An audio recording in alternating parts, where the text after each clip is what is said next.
Welcome to Here's How We Get There. It's the daily show filled with conversations about business and mental health in a down-to-earth style with real-world language. Now let's dive in with your co-hosts, Kenneth Shark Kinney and Trey Tucker. All right, Trey, Sarah Jessica Parker, famed actress from Sex and the City, who looks like she used to weigh about 100 pounds.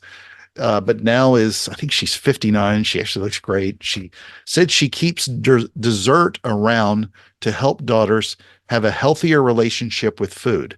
She said that when she was growing up, this was on some sort of podcast she was on, her relationship with food suffered due to restrictive rules about what she was allowed to eat at home. So now she's trying to break that cycle with kids. And as someone who's going through a diet, who has probably not always had the healthiest relationship with Coke and Dr. Peppers in particular, which it's sad to say, I probably should have just stuck to beer, just, loaded up on carbs instead of all the sugar from Dr. Pepper.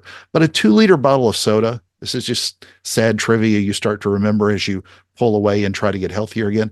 A normal bottle of soda has, I believe it's 71 grams of sugar.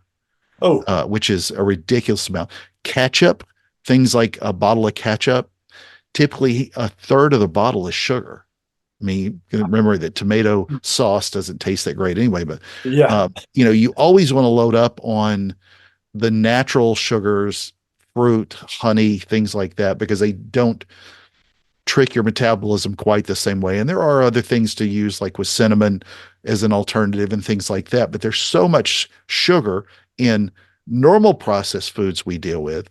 But then for a lot of people that don't have a healthy relationship, they, like Sarah Jessica Parker, probably ate too much as a kid and then became too skinny later on in life. So what are your thoughts on whether or not you're probably obsessive about not keeping sugar in the house? I do try to keep it out of the house, because if it's in the house, it's going to be gone in about a day, maybe two tops. I've found out that when I reduce my sugar intake, my mood goes up, my sleep quality goes up.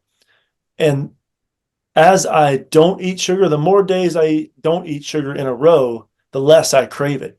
And I found it, if I can go maybe 4 days or 5 days without sugar, at least a dessert level of sugar, then the cravings almost go away.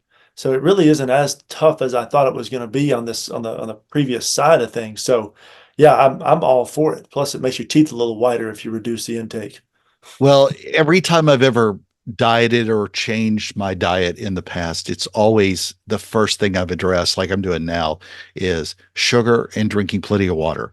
You pull back sugar and drink more water, the rest of the stuff kind of works itself out. You start eating more greens and less processed foods, but it's not just all the candy and sweets and bottled sodas. You have to pay attention to sugar in your diet. And if you can have that healthy relationship, usually that's what happens with a lot of emotional eaters or people that don't know that they're consuming too much sugar in their regular food. It's much better to have. I do keep Cokes and Dr. Peppers available because I need a cheat day. And on cheat days, I'll have something like that, piece of cake or whatever. But if you live a healthy lifestyle, sugar will eventually, for the most part, as long as you watch what you're taking in, will phase out a lot of that in your diet on a regular basis. So if you need some sugar, just listen to Def Leppard, pour some sugar on you. So. Thank you for joining Shark and Trey on the Here's How We Get There show. Make sure to rate, review, and subscribe to the show, and visit here'showwegetthere.com. That's here'showwegetthere.com.